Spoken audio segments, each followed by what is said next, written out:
अपने बहू बेटे के रोज़ रोज़ के तानों व लड़ाइयों से परेशान होकर सोनाज जी अपने कमरे में जाकर दीवार पर लगी अपनी पत्नी की तस्वीर को उतार कर रौंदे गले से अपनी पत्नी की तस्वीर पर हाथ फेरते हुए बोले कि कमला, तुम मुझे छोड़कर क्यों चली गई। हमने अपने इकलौते बेटे को कितने नाजों से पाल पोस कर बड़ा किया था और आज वही बेटा मेरे साथ कैसा व्यवहार करते हैं। कहते हुए अपना मुंह दबाकर ज़ोर ज़ोर से रोने लगे कि कहीं बेटे बहू को मेरे रोने की आवाज़ सुनाई ना पड़ जाए, उन्हें ये ना लगे कि बाबूजी कमज़ोर पड़ गए हैं। अब मैं इन लोगों को एक पल भी बर्दाश्त नहीं करूँगा। मैं भी घर छोड़कर जा रहा हूँ। और सूटकेस में अपने कपड़े और अपनी पत्नी की तस्वीर को रखने लगे। सोनाज जी ने अपने एक मित्र कमल प्रसाद को फ़ोन लगाया, जो कि वृद्धाश्रम में रहते थे। उनसे रौंदे गले से कहा कि मैं 1.5 घंटे में वृद्धाश्रम तुम्हारे पास हमेशा हमेशा के लिए आ रहा हूँ। इतना सुनते ही उनके दोस्त कमल प्रसाद जी हक्के बक्के रह गए, क्योंकि सोनाज जी ने सिर्फ इतना ही कहा कि मैं इनके रोज़ रोज़ के झगड़ों से तंग आ चुका हूँ। अब कमल प्रसाद जी की और कुछ पूछने की हिम्मत ना हुई, क्योंकि वो जान गए थे कि ये तो कलयुग है। अब तो ऐसा ही होगा। किसी ने सच ही कहा है कि संतान का अस्तित्व है माता पिता की वजह से, और माता पिता ही वृद्धाश्रम है संतान की वजह से। घर से जब सोनाज जी अपना सूटकेस लेकर वृद्धाश्रम की ओर निकल रहे थे, तब बेटे बहू टेबल पर बैठे चाय की चुस्कियां ले रहे थे और खिलखिलाकर हंसी ठहाका लगा रहे थे। परंतु दोनों में से भी किसी ने भी एक बार भी ये ना पूछा कि बाबूजी आप कहाँ जा रहे हैं। रोज़ रोज़ के अपमान और तिरस्कार भरी ज़िंदगी से परेशान होकर सोनाज जी वृद्धाश्रम पहुँचे गए। वृद्धाश्रम में रहकर उनके काफ़ी सारे दोस्त बन गए थे। धीरे धीरे उनका मन वृद्धाश्रम में लगने लगा। उन्हें अपने घर से ज़्यादा वृद्धाश्रम में ज़्यादा सुकून मिल रहा था। घर में तो उन्हें इतने अपमान और तानों से उनका हृदय छलनी हो गया था। एक दिन सोनाज जी और उनके दोस्त कमल प्रसाद जी वृद्धाश्रम में टहल रहे थे कि तभी उन्होंने एक अधेड़ उम्र की स्त्री को कार से उतरते देखा। एक नौजवान लड़का, शायद उनके बेटा बहू की, उनके साथ थे। सभी वृद्ध उस गाड़ी की तरफ को देखने लगे और सोचने लगे कि आज फिर कोई बदकिस्मत इस वृद्धाश्रम में आया है। आज फिर किसी माँ का दिल छलनी छलनी हो गया है। कार में से जो महिला उतरी थी, उसे किसी 30 से 35 वर्ष की महिला ने उस वृद्ध के कान में कुछ कहा और फिर वो उन्हें वहीं खड़ा छोड़कर वापस चले गए और वो वृद्ध महिला वहीं खड़ी रही। फिर भारी मन से उन्होंने अपने आंसू पूछे और वृद्धाश्रम की ओर बढ़ गई। जैसे ही उसने सोनाज बाबू की तरफ देखा तो मुंह छुपाकर वो एकदम से चली गई। सोनाज जी बार बार उस महिला की ओर देखे जा रहे थे, परंतु वो महिला अपना चेहरा उनसे छुपाए जा रही थी। सोनाज जी से छिपाने की कोशिश कर रही थी अपना चेहरा। लेकिन एक दिन जब वो महिला वृद्धाश्रम में काम कर रही होती है, तब सोनाज जी उस महिला का चेहरा देख लेते हैं तो उनके होश ही उड़ जाते हैं। उनके दिमाग में अनेकों सवाल पनपने लगे। वो गुमसुम से हो गए। तभी उनका एक दोस्त उन्हें बुलाने के लिए आया कि कहाँ थे तुम सब, नाश्ते की टेबल पर बैठे हैं और तुम यहाँ घूम रहे हो। तब सोनाज जी बोले, अरे कुछ नहीं, बस ऐसे ही टहलने के लिए आया हुआ था। सोनाज जी जब नाश्ता करने के लिए गए तो उनकी आंखों के सामने बार बार सरस्वती देवी का चेहरा घूम रहा था। वो बार बार सरस्वती देवी के बारे में सोच रहे थे कि आखिर ऐसा क्या हुआ जो उन्हें यहाँ आने की ज़रूरत पड़ गई। वो उनसे पूछना चाहते थे। उनके दिमाग में हज़ारों सवाल चल रहे थे सरस्वती देवी को लेकर। फिर वो खाने के मेज़ पर अपने दोस्त के साथ आए तब जिक्र चल रहा था कि 2 दिन पहले जो वृद्ध महिला वृद्धाश्रम आई थी वो खाना नहीं खा रही है। सुबह से वो रोई ही जा रही हैं। उनका यहाँ बिल्कुल भी मन नहीं लग रहा है, इसलिए उन्हें बगीचे का काम संभालने के लिए दिया गया है, जिससे कि उनका मन फूलों की खुशबू या फूलों को देखकर बहल जाए। ये सुनते ही सोनार जी बागवानी की तरफ चल दिए और सरस्वती देवी को ढूंढने लगे। सरस्वती देवी को ढूंढकर वो आखिर उनके पास पहुंच ही गए। अपने सामने सोनार जी को देखकर सरस्वती जी थोड़ा सहम गई। तब सोनार जी बोले कि आपने मुझे पहचान लिया है, ये मैं अच्छे से जानता हूँ। मैं जानना चाहता हूँ कि ऐसी कौन सी नौबत आन पड़ी जो आप यहाँ तक आ गए। आपके बेटे बहू तो आपको बहुत सुखी रखते हैं, आप तो उनके साथ बहुत खुश थी। तो फिर ऐसा क्या हुआ जो आपको वो लोग यहाँ छोड़ गए। तब सरस्वती देवी सोनार जी की बातें सुनकर ज़ोर ज़ोर से रोने लगी और कहने लगी कि क्या बूढ़े व्यक्ति का इतना सम्मान नहीं होता कि उन्हें घर के किसी कोने में जगह मिले। क्या उनका इतना हक नहीं कि उनका जन्म देने वाली माँ की इज्जत व सम्मान करे।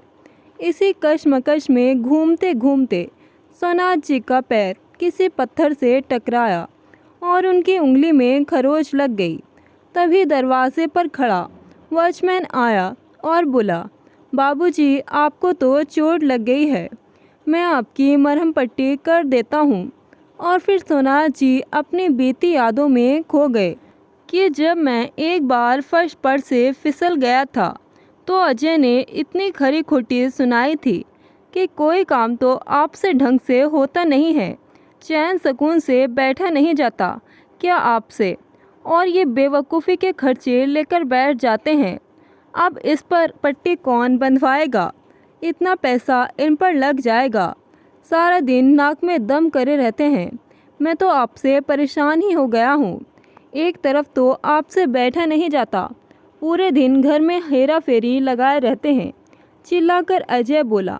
तब सोनार जी सोचने लगे कि बेटे ने इतना सब कुछ तो सुना दिया, लेकिन उसे इतना ना बन पाया कि बाबूजी चलिए जल्दी से मरहम पट्टी कर देता हूँ, परंतु उसे क्या फ़र्क पड़ता है, मैं जीऊँ या मरूँ।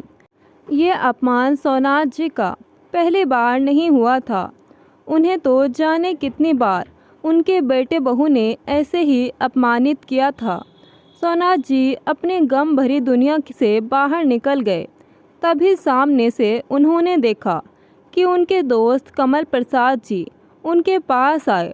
फिर सोनार जी ने पूछा कि क्या बात है भाई, आज इतने खुश नज़र आ रहे हो तुम। इस पर कमल प्रसाद जी बोले कि आज मेरे बेटे का जन्मदिन है और आज के दिन वो मुझसे मिलने आता है। तभी सोनार जी बोले कि इसमें क्या बड़ी बात है कि तुम्हारा बेटा साल में तुमसे एक बार इस दिन मिलने आता है, तो तुम उसके लिए इतना खुश हो रहे हो। तुम्हें दुख नहीं होता कि वो तुम्हें यहाँ अकेला छोड़कर चला गया। कुछ भी हो, लेकिन मेरा बेटा मुझसे मिलने तो आता है।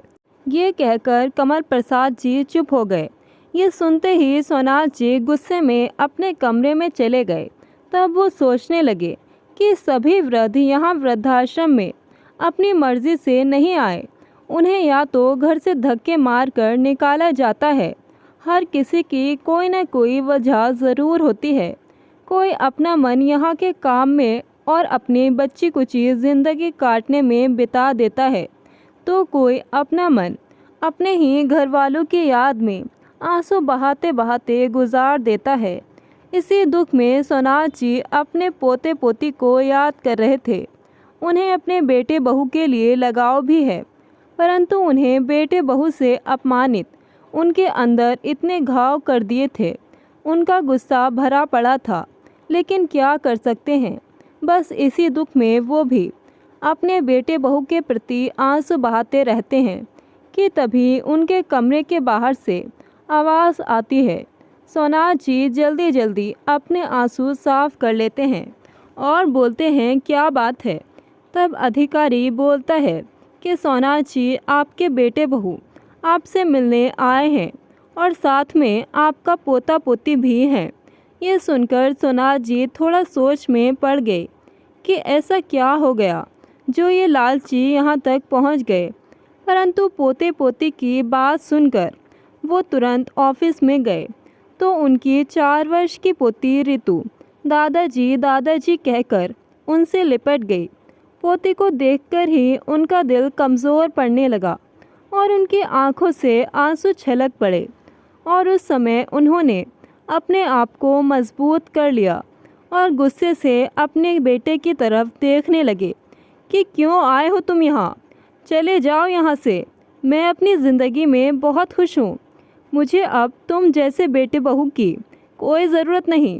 तब अजय बोला कि बाबूजी, आज आपकी पोती रितु का जन्मदिन है और शाम को सभी आस पड़ोस वाले और रिश्तेदार यहाँ तक कि आपके मित्र भी पार्टी में आएंगे।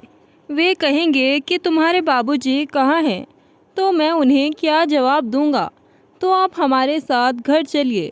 तभी सोनाथ जी बोलते हैं, तो तुम मुझे अपनी इज्जत बचाने के लिए लेकर जा रहे हो कि जब बाबूजी की ज़रूरत पड़े तो उन्हें घर ले जाओ और जब ज़रूरत ना पड़े तो उन्हें ऐसे ही धक्के मारकर घर से बाहर कर दो। उनकी बिल्कुल फ़िक्र मत करो, मैं अब कहीं नहीं जाने वाला हूँ, यही मेरा घर है और यहाँ मैं बहुत खुश हूँ। कहते हुए सोनाथ जी अपने कमरे की तरफ चल दिए। तभी अजय और कविता के बने हुए प्लान के अनुसार उन्होंने आंसू बहाना शुरू कर दिया और फिर जाकर सोनाथ जी के पैरों में गिर पड़े। उनसे माफ़ी मांगने लगे कि बाबूजी, हमें माफ़ कर दो, आप हमारे साथ घर चलो, अपने पोते की खुशियों में शामिल हो जाओ। तभी रिति बोली, हाँ दादाजी, आप मेरे साथ चलिए, कितने दिन हो गए आपको यहाँ मुझसे दूर रहते रहते। मम्मी पापा हैं कि मुझे आपसे मिलने ही नहीं देते। मेरा बहुत मन करता है आपके साथ खेलने का, आपसे बात करने का। और फिर वो रोने लगती है। सोनाथ जी तो कभी उस घर में जाना ही नहीं चाहते थे, परंतु अपनी पोती रितु के ऐसे व्यवहार से उनका दिल पसीज जाता है और वो अपने बेटे बहू के साथ जाने को तैयार हो गए। परंतु अजय, मेरी तुमसे एक शर्त है कि तुम मुझे रितु के जन्मदिन के दूसरे दिन ही यहाँ वृद्धाश्रम छोड़ने आओगे। तभी उनकी बहू कविता ने हाँ में सिर हिला दिया। शाम को पार्टी में बहुत सारे मेहमान थे। सोनाथ जी के दोस्त, आस पड़ोसी और रिश्तेदार सभी पार्टी का मज़ा ले रहे थे। उनके साथ सोनाथ जी भी खुश नज़र आ रहे थे। पार्टी खत्म हो जाने के बाद सोनाथ जी अपने कमरे में चले गए और अपनी पत्नी की तस्वीर से बातें करने लगे। देखा तुमने हमारे बेटे को कि वो कितना लालची व खुदगर्ज है। हमने तो ऐसे संस्कार अपने बेटे को दिए ही नहीं थे, परंतु हमारा ही दोष है कि हमने उस जैसी संतान को जन्म दिया। इसी दुख में सोनाथ जी की आँख कब लगी पता ही ना चला। सुबह देखा तब कमरे के बाहर उनका बेटा अजय और उनकी बहू कविता तैयार खड़े थे कि बाबूजी, चलिए अब वृद्धाश्रम चलते हैं। तब सोनाथ जी कहते हैं कि हाँ, जहाँ मन को तसल्ली मिले मुझे वहाँ ही रहना चाहिए। कहते हुए वो अपने घर को निहारते हैं और मन में सोचते हैं और फिर कार में बैठ जाते हैं कि चलो बेटा, आज तुम्हें मैं एक सरप्राइज़ देता हूँ। अपनी दर्द भरी यादों में गुमसुम सोनाथ जी वृद्धाश्रम तक पहुँच गए थे। वो गाड़ी से उतरे तब उन्होंने अपने बेटे बहू से कहा कि तुम मेरे साथ चलो, मुझे तुम्हें कुछ दिखाना है। तब सोनाथ जी ने वृद्धाश्रम के संचालक से कहा कि आप सरस्वती देवी को बुला दीजिए। सरस्वती जी जब आए तो सरस्वती जी को देखकर सोनाथ जी का बेटा अजय तो जैसे दंग ही रह गया और उनकी बहू कविता तो जैसे अपने होश ही खो बैठी हो। वो दौड़कर सरस्वती जी के गले लगाकर खूब रोने लगी और रोती रोती बोली, माँ, आप यहाँ क्या कर रही हैं और आप यहाँ कब से हैं? बेटा, तुम्हारे भाई भाभी ने मुझे 2 महीने पहले यहाँ छोड़ दिया। और सरस्वती जी इतना कहकर फूट फूट कर रोने लगी। तब कविता बोली, मैं जब भी भाभी से फ़ोन पर बात करती तो कहती कि आप माँ से मेरी बात करा दे, परंतु वो कहती कि माँ तो अभी तीर्थ यात्रा पर गई हैं। मुझे नहीं पता था कि वो जालिम औरत ने आपको यहाँ वृद्धाश्रम में छोड़ दिया है। माँ, मैं उन दोनों को कभी नहीं छोड़ूंगी, उन्हें कभी माफ़ नहीं करूंगी। मैं अभी पुलिस को फ़ोन लगाती हूँ, कहकर कविता हड़बड़ी में फ़ोन लगाने लगी कि तभी उसकी माँ ने कविता को पीछे कर एक ज़ोरदार तमाचा खींचकर कविता के गाल पर जड़ दिया और रोते हुए बोली कि हाँ कर पुलिस को फ़ोन, और तू भी जा जेल।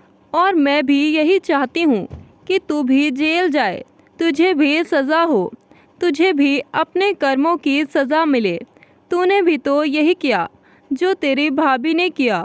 तूने भी तो अपने ससुर को यहाँ वृद्धाश्रम में तड़पता छोड़ दिया और बोली कि तू भी ऐसी निकली अपने भाई की तरह। मेरी दोनों ही औलादें निकम्मी निकली।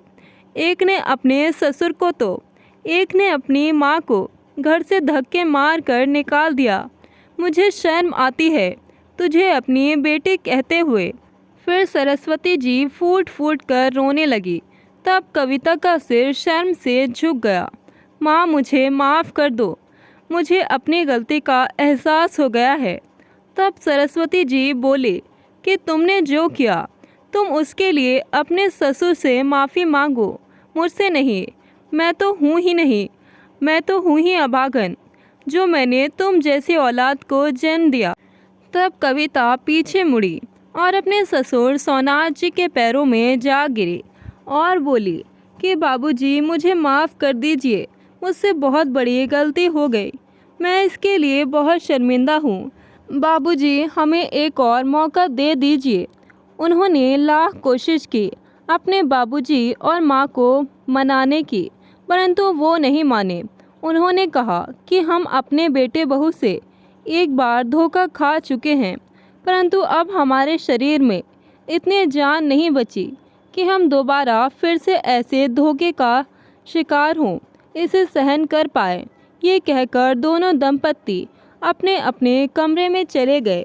कविता और अजय वहीं पर बैठे पछतावा कर रहे थे, परंतु अब पछताने के अलावा उनके पास कोई और दूसरा रास्ता ना बचा था। लाख मजबूरी हो, अपने माँ बाप का साथ कभी मत छोड़ना। अगर धरती पर स्वर्ग देखना हो तो अपने माँ बाप का दिल कभी मत तोड़ना। दोस्तों, कहानी आपको कैसी लगी कमेंट करके अपनी राय अवश्य बताएं, और ऐसी ही कहानियाँ सुनने के लिए हमारे चैनल को सब्सक्राइब करें। कहानी अच्छी लगे तो वीडियो को लाइक शेयर ज़रूर करें। मिलते हैं एक नई कहानी के साथ। धन्यवाद।